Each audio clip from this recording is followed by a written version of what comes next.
My husband, who grew up with me, was convinced that we got married for the same reason, just to meet our grandparents' expectations. So when his first love came back, he immediately proposed a divorce, thinking I wouldn't mind. What he didn't know was that I was pregnant. Disappointed, I buried my love for him and decisively signed the divorce papers. When I got home, I told myself I didn't care what Pierce was doing, but I knew he was probably having dinner with someone else. But just as I was about to eat, his angry voice boomed, "Kelly!" He stormed in, face flushed. "What did you do?" "I cooked. You told my father about Lexi. Why would you do that?" I raised an eyebrow. "You're out with someone else, and now it's my fault." News travels fast, doesn't it? Don't get sarcastic with me. You know what she means to me. Why are you doing this? Why are you blaming me? Are you even sure it was me? No one else would do this. Kelly, you're angry at me and now dragging my family into it. I laughed bitterly, shoving my chair back. If dumb people could swim, you'd be a fish. Don't turn your back on me. Oh, I will. You treat me like trash. Pierce, you say I'm important, that I'm your treasure? Is this how you treat something you treasure? His lips parted, but I pushed on. If I wanted to get rid of her, I'd go to her directly, not sneak around like a stupid housewife. You're barking up the wrong tree. And then I grabbed a pillow and blanket, heading for the guest room. Where are you going? Why do you care? I care because you're my wife. I laughed humorlessly. We're divorcing anyway.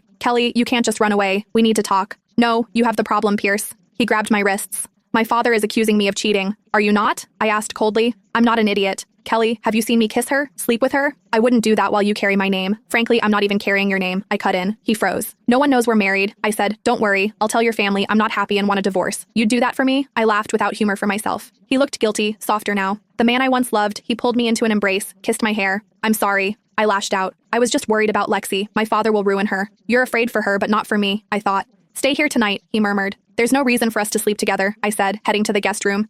That night, he knocked and came in with a tray of food. I'm sorry. I interrupted your meal. Mom invited us to dinner tomorrow. They'll suspect if I don't come. It's time to tell them about the divorce. He tried to meet my eyes.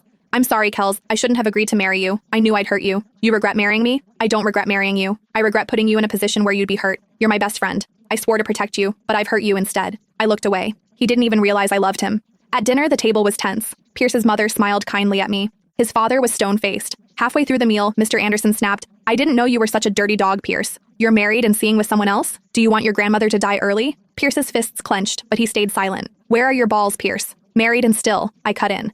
He's not cheating, Dad. Don't defend him, Kelly. I want a divorce, Dad. Mrs. Anderson gasped. Mr. Anderson punched Pierce. No, I stepped in front of him. I asked for a divorce before Lexi. She's just the company's new model. They were working. Mr. Anderson stared. What did you say? I love your son, Mom, I told Mrs. Anderson, but not the way you want. He's my best friend.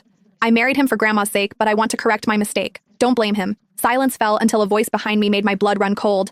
What did you say, Kelly? I turned to see Pierce's grandmother and grandfather Pierce looked shocked. Grams. She ignored him, looking at me. Did my grandson hurt you? No. Grams is sweet. I just think we're not meant for each other. She looked heartbroken. I wanted you two together because of your connection, I thought. We know your intentions, Grams, I said, taking her hands. We tried, but we didn't work. I'm sorry. She nodded, but I knew I'd hurt her. Back home, Pierce's voice was quiet. Did you mean what you said? I meant every word, Pierce. He looked torn. You're not drifting apart from me because of this, right? I was stunned. How could he expect me to stay close? Pierce, I'm tired. Let's talk tomorrow. He kissed my forehead. Good night, Kels. I felt my heart ache. I'd miss everything about him. The next morning, I woke sick, ran to the bathroom, and threw up. As I was about to shower, the door opened and Pierce rushed in. Kelly! His eyes widened at my exposed body before he turned, flustered. Are you okay? I heard you vomiting. I'm fine, I said, slipping on a robe. He checked my forehead. You seem fine. I am just... Can you order pasta for breakfast? He nodded, of course. When I came downstairs, he was setting the table before we could eat. The doorbell rang. Attorney Wade Morgan stood there. Good morning, Mrs. Anderson. I have the document with me. I smiled at him. Good morning, attorney. Come in. Who's there, Kelly? Pierce appeared behind me even before Attorney Morgan stepped his foot inside the house. Pierce's lips parted after he saw the person standing in front of us. Good morning, Mr. Anderson. Pierce looked at me.